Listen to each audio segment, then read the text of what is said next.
Today we're going to talk about something called direct variation. And we've used direct variation before, we just haven't called it that. Direct variation is an equation in the form y equals ax. Well, this may look for a little bit familiar because we did y equals mx plus b at one point, where m was your slope and b was your y-intercept. Now, you see the difference here is that we don't have a b value. There's no y-intercept, but you still have a slope. So when we talk about y equals ax, your a value or your slope can't be 0, because then it would just be y equals 0. So we're going to look at these a lot of the same ways that we looked at linear functions, but we just don't have a y-intercept. So it is said that y varies directly with x. This is what you would see in story problems.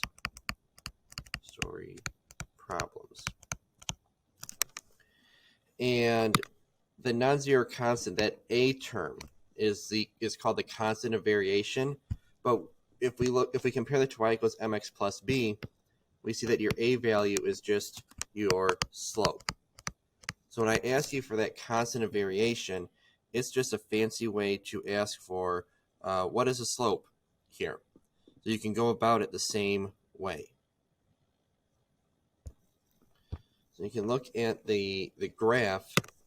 The slope of a direct variation equation y equals ax is a line with the slope of a and a y-intercept of 0, like I was saying.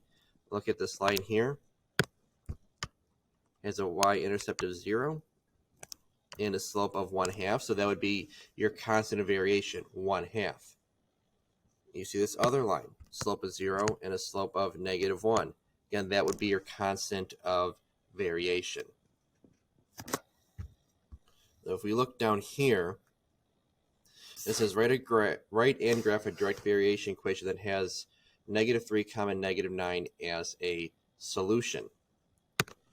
So we know that 0, 0 is a point on this graph because that's what a direct variation has. We also know from the problem that the point -3, -9 is on the graph. 6, 7, 8, 9. So there would be a point right there. Well, remember, we can calculate the slope between any 2 points. And because one of the points is always going to be 0, 0, it's actually quite simple to do that. You would just have to do y2 -9 over x2 -3 to get 3. So your slope or constant of variation is just 3. That makes my equation y equals 3x. Right, so up 3, right 1. Up 3, right 1. Go down 3. So you see that the original point still lies on this line.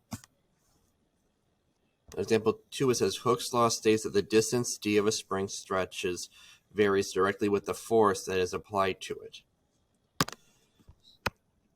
So this is going to be d equals a, because that's our slope or constant of variation, and then it varies directly with the force, so times F. Okay. So that's our equation. Now it says, suppose a string stretches 15 inches when a force of 9 pounds is applied to it. So the force here is 9, so that's our F. And we stretch 15. Oops. So what we can do is we can plug these in to find our a value, that constant. So let's do that. 15 equals a, which we don't know, times f, which is 9. So now we need to get a by itself. We can divide both sides by 9. So a would equal 9 over 15, 15 over 9, which would simplify to 5 over 3. What that allows us to do now is to create an equation that works for anything. So we can now go back to this one and say d equals, we know that constant of variation now. It is 5 over 3 times f.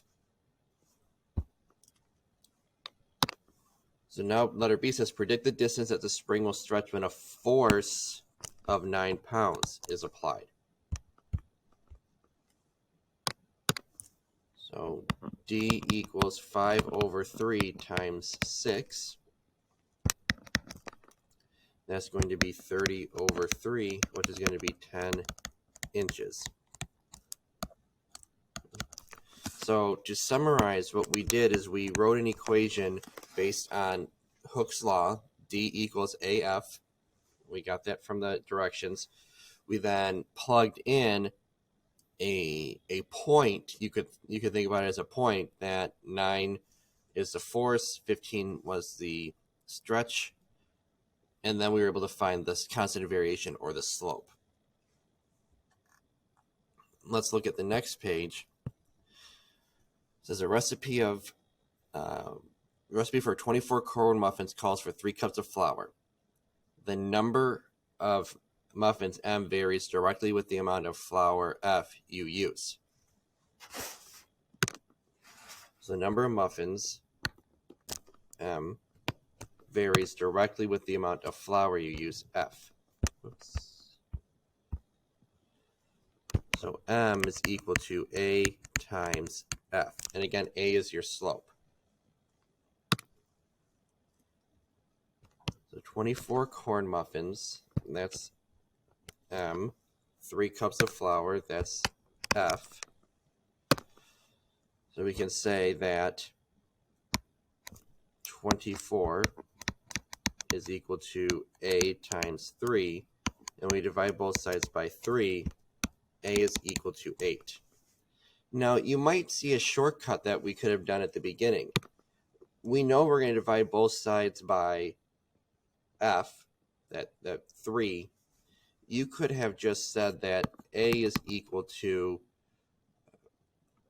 M over F, and that would have gotten us our A value. So now we can write our equation as M equals 8F. And then estimate how many cups of flour are needed to make 72 muffins. 72 muffins, that's our M. So it's going to be 72 equals 8 times F. And when we divide both sides by 8, F is equal to 9 cups of flour. So this one I asked you to plug something in for Y. You could think about it as, the number of muffins, and then work your way backwards. Now, we alluded to this earlier, y equals ax. In that last problem, I said, we could have done a shortcut. To find that a value, we could have taken y over x, or in that case, m over f, the two variables divided by each other.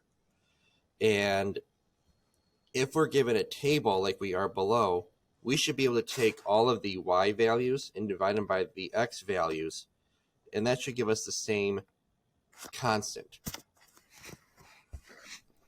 So if we look here, we should be able to do 24 divided by 1 equals 24. And then we should be able to do 12 divided by 2. That gives us 6. These two numbers are not the same. So this is not direct variation.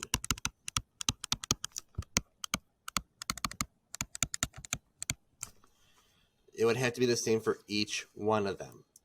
So let's say that I did these first two here and I got the same number. I would have to keep checking to see if it's the same value all the way across.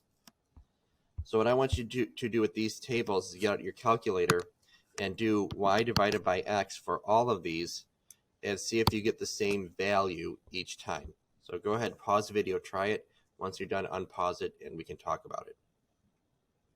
All right, so you can see my answers here. The first one was not a direct variation because we did not get the same constant each time.